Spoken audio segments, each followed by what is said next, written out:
Izin perkenalkan, nama saya Putra Gajah Saron. Instansi saya 069 dari kelas B, Prodi Sistem Informasi Fakultas Teknik. Di video kali ini saya akan mempresentasikan hasil dari penelitian kami yang akhirnya menghasilkan jurnal yang berjudul Analisis Implementasi Supply Chain Management pada PT Indofood Research Tbk. Tugas ini akan dibuat untuk memenuhi tugas supply chain management dari Pak Rifani. Oke, langsung saja kita mulai. Yang pertama, saya akan bahas data belakangnya dulu. Jadi, apa itu supply chain management? SCM itu sistem yang mengintegrasikan aktivitas pemasok, produksi, distribusi hingga konsumen. Nah, kemudian karena yang kita bahas ini adalah Indofood, maka kita akhirnya jatuhnya ke perusahaan yang membuat makanan.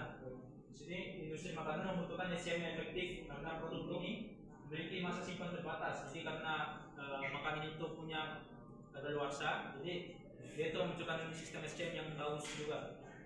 Nah, kemudian PT Indofood merupakan perusahaan FMCG terbesar di Indonesia dengan sistem rantai pasok yang kompleks.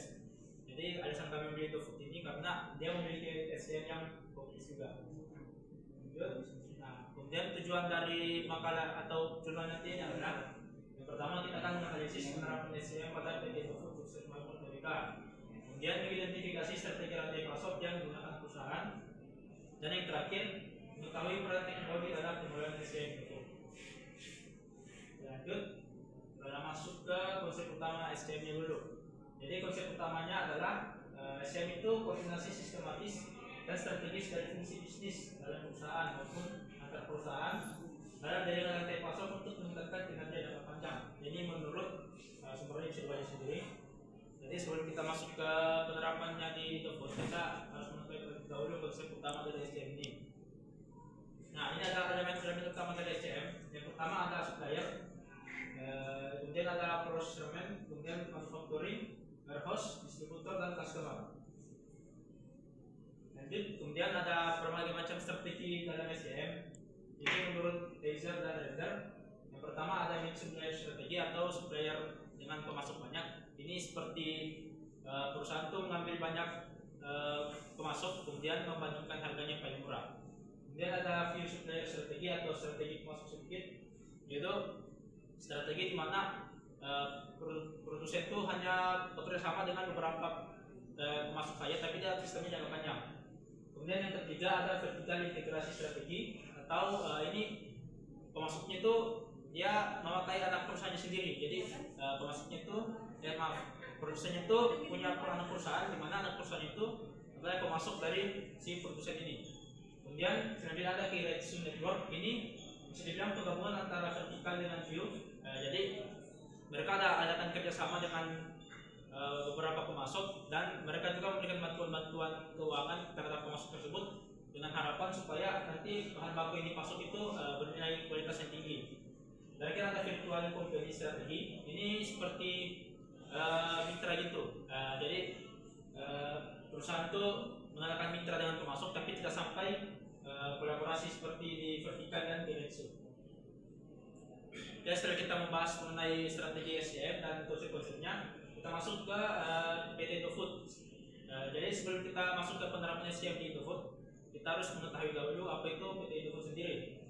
Ini perusahaan FMCG terbesar di Indonesia. Itu FMCG itu perusahaan makanan itu, dan dia memiliki lebih dari 40 merek produk. Kemudian Indofood ini terkenal memproduksi mie instan, tepung, minyak goreng, snack, dan minuman.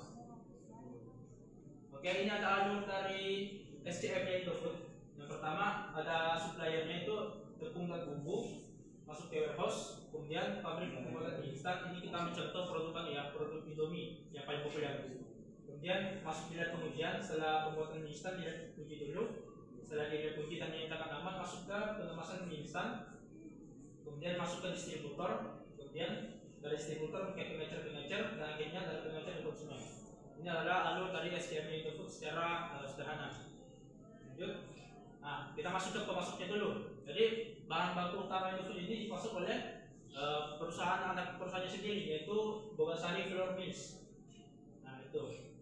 Dan sektor agribisnis kelapa sawit. Jadi perusahaan ini semacam dia bikin bermitra lah dengan perusahaan ini, sebenarnya anak perusahaannya lah. Kemudian dan juga selain dari sini ada juga pemasok eksternal untuk bahan baku tambahan, misalnya bahan baku untuk bumbu dan kemasannya. Lanjut ke produksi. Jadi proses produksinya itu dilakukan secara massal menggunakan mesin modern dengan sistem kerja shift 24 jam. Karena permintaannya ini sangat tinggi dari Indofood sendiri, di mana konsumennya sangat banyak. Jadi produksinya itu dilakukan secara 24 jam supaya tetap menjaga ketersediaan bahan. Lanjut ke distribusi Indofood. Nah, distribusinya ini dilakukan oleh PT Indomarko Adi Prima yang memiliki jaringan distribusi luas untuk seluruh wilayah Indonesia. Jadi mereka juga ada kerjasama dengan perusahaan itu, ya ini perusahaannya. Lanjut ke teknologi pendukungnya. Jadi seperti disinggung tadi, kita tujuannya salah satunya adalah mengetahui teknologi pendukung dari produksi Indofood ini. Jadi Indofood menggunakan sistem ERP, SAP, R-3 dan SAP dan segala macamnya ini untuk mengintegrasikan produksi, persediaan, distribusi agar dipasok dengan lebih efisien. Nah, kemudian lanjut ke strategi yang digunakan. Jadi tadi kan ada strategi SDM. Nah, untuk Indofood sendiri dia menerapkan strategi vertikal integrasi strategi. Dan dia tuh mempunyai anak perusahaan sebagai pemasoknya. Bisa dibilang ini, misalnya ini ada 12 hari, yaitu dia pemasok tepung, kemudian agribisnis itu berapa sawitnya, kemudian Indomarko distribusinya. Jadi ketiga ini adalah anak perusahaan yang bekerja untuk Indofood sendiri.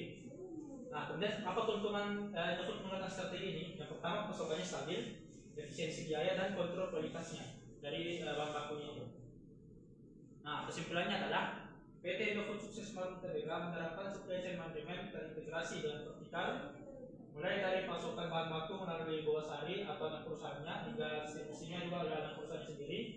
Kemudian menerapkan teknologi seperti yang bisa dipelajari sendiri untuk membantu meningkatkan efisiensi produksi dan menjaga ketersediaan produk di pasaran. Oke, sekian dari presentasi saya.